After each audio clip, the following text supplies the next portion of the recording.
what they say, you can't take it with you, and it might make financial sense to give some of it away before you go, especially to children and grandchildren and charities who might otherwise have to share some of it with Uncle Sam in the form of estate or gift or inheritance taxes. And right now, there's a window of opportunity that makes gifting assets especially attractive.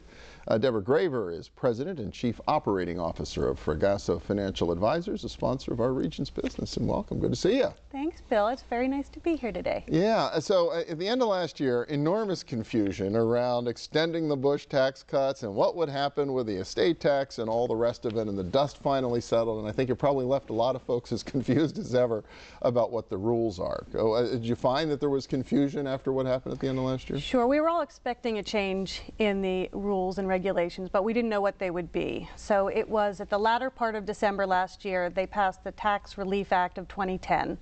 And as part of that, what it enabled people to do with regard to gifting was increase a $1 million lifetime exemption with the amount of money you could gift to your children, tax-free, to a $5 million lifetime exemption that you could gift to your children tax-free, but that only applies to the year 2011 and 2012. Okay. And so you didn't have a whole lot of time at the end of 2010 actually to do any smart tax planning, I would think, based on when they passed the law. Not really, but this year and next year you do have a window of opportunity. Okay. So today's Father's Day. We find that a lot of parents want to pass wealth on to their children, and if they wait until death to do that, which oftentimes happens, it's written in the wills, they can exempt from taxation as much as $5 million. Now the federal estate tax today goes up as high as 35%. Pennsylvania has an inheritance tax that is 4.5%.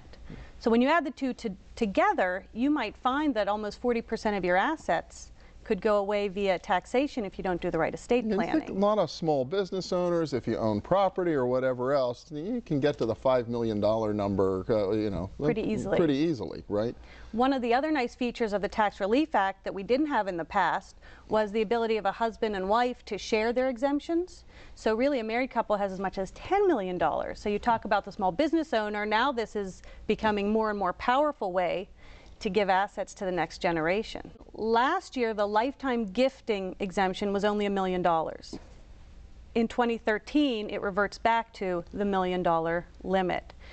So what's nice about this year and next year, if you're looking at gifting significant assets to your children or grandchildren, or really to anyone, it doesn't have to only be to your linear descendants, you can use that $5 million exemption, or in a spousal situation, $10 million, and fly under the radar even when the rule reverts back to the $1 million mark in 2013. So the first test, I would think, is being sure in your own mind that, okay, when I retire, I'm going to have enough money to make sure I can live out my life without being a burden on my children, right? That's like the initial test. So exactly. When we meet with our clients who fall into this category where gifting like this makes sense, the first thing we do is run the schedules and do a few what-if scenarios with regard to different gifting levels. Because our primary concern is that our clients are going to live comfortably throughout their lifetime, although their primary concern might be about their kids. Yeah, often you find people saying, well, I'm willing to sacrifice or not do as much because I want to make sure my kids can have a good start on their life or whatever else. But that is the first test. Once you get past that test, so you try to establish then a gifting level you're comfortable with. Right, and the gifting doesn't have to be set in stone. So we may run an illustration for you this year that says, maybe not $5 million, but maybe it makes sense to give $20,000 or $25,000 this year. And then maybe there's a triggering event in future years, a small business owner selling his business or something else comes about where a higher gifting limit makes sense in a future year. But with individuals who have significant assets now, we really encourage them to sit down with us, with their estate attorney, with their accountant, and run through the numbers. Because if we can gift money today, that not only removes the assets from their estate today, but also the growth on those assets.